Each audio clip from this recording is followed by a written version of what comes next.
नमस्कार, इन खबर में आपका स्वागत है। कहते हैं कि जोश में होश नहीं खोते हैं। यदि जोश में भी हैं तो संतुलित रहे। लेकिन बीजेपी हिंदी पट्टी की 3 राज्यों मध्य प्रदेश, राजस्थान और छत्तीसगढ़ में चुनाव जीतने के बाद लगता है कि जोश में होश खो बैठी। खासतौर से राजस्थान में भजनलाल शर्मा को सूबे की कमान दी गई थी, लेकिन किसी ने सोचा नहीं होगा कि पहला ही उपचुनाव भजनलाल के मंत्री हार जाएंगे। इसमें एक तरह से इतिहास बना था कि प्रत्याशी को ही बीच चुनाव में बना दिया गया मंत्री। इसको लेकर के कांग्रेस ने सवाल उठाए थे कि ये कोड ऑफ कंडक्ट परंपरा का उल्लंघन है, लेकिन बीजेपी नहीं मानी। और जैसे ही गंगानगर की कर्णपुर सीट का चुनाव परिणाम आया, बीजेपी के पैरों तले जमीन खिसक गई। लगभग 12,000 मतों से बीजेपी के प्रत्याशी जो है सुरेंद्र पाल सिंह टीटी वो चुनाव हार गए। इसके बाद इसकी चर्चा चल निकली कि आखिरकार ऐसा कैसे हुआ। किसी भी हार जीत का कोई एक कारण नहीं होता, क्योंकि राजनीति में 2 और 2 4 होने के चांसेस बहुत कम होते हैं। बहुत सारे कारण हैं। इसमें से 3 बातें आ रही है सामने। एक तो गुरमीत सिंह कूनर, इनकी चुनाव के दौरान निधन हुआ। उन्हीं के बेटे रूपेंद्र सिंह कूनर कांग्रेस की तरफ से प्रत्याशी थे। पहले भी गुरमीत सिंह चुनाव जीते थे, तो एक सहानुभूत लहर भी काम कर रही थी। कांग्रेस ने होशियारी के तहत उनके बेटे को मैदान में उतार दिया। उनकी पत्नी जो है आंचल फैला करके वोट मांग रही थी।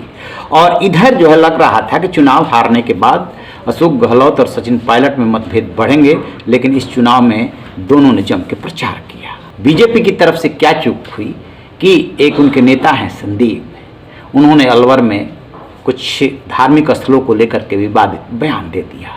तो एक तो असर ये रहा। दूसरा असर ये रहा कि भजनलाल शर्मा लगे रहे, वसुंधरा नहीं लगी। आपको याद है ना वो पर्ची प्रकरण, जब राजनाथ सिंह यहाँ से ऑब्जर्वर बन करके गए थे और मुख्यमंत्री के नाम का ऐलान हो रहा था, वसुंधरा राजे बगल में बैठी थी।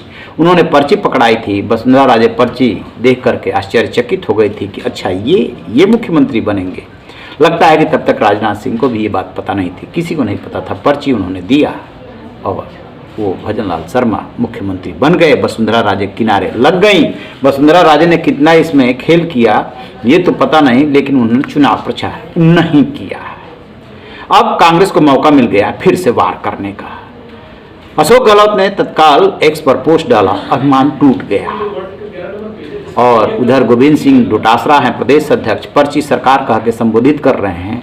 आपको बता दें कि तीसरा जो कारण है वो ये भी निकल करके कारण आ रहा है सामने कि जो योजनाएं हैं अशोक गहलोत सरकार की, उसको लेकर के भी भजनलाल सरकार ने राय स्पष्ट नहीं की है। खासतौर से चिरंजीवी योजना जो 25 लाख तक आप इलाज करा सकते हैं, उसमें कहा जा रहा है कि 5 ही लाख तक इलाज मिल पा रहा है।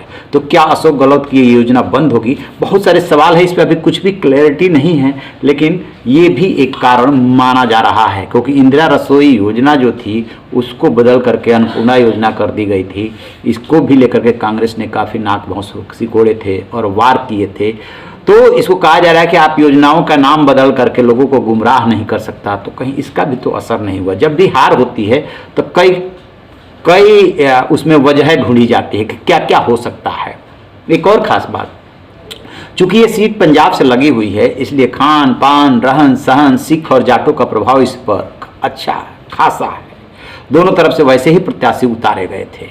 और कहा यह जाता है कि चूंकि किसान आंदोलन के कारण सिखों की नाराजगी रही है, इसलिए कहीं ना कहीं वो भी फैक्टर काम करता है। एग्जैक्ट क्या रहा, आपकी क्या राय है, कमेंट बॉक्स में जा करके जरूर बताइएगा। रहिए बेखबर, देखते रहिए इन खबर। Thank you.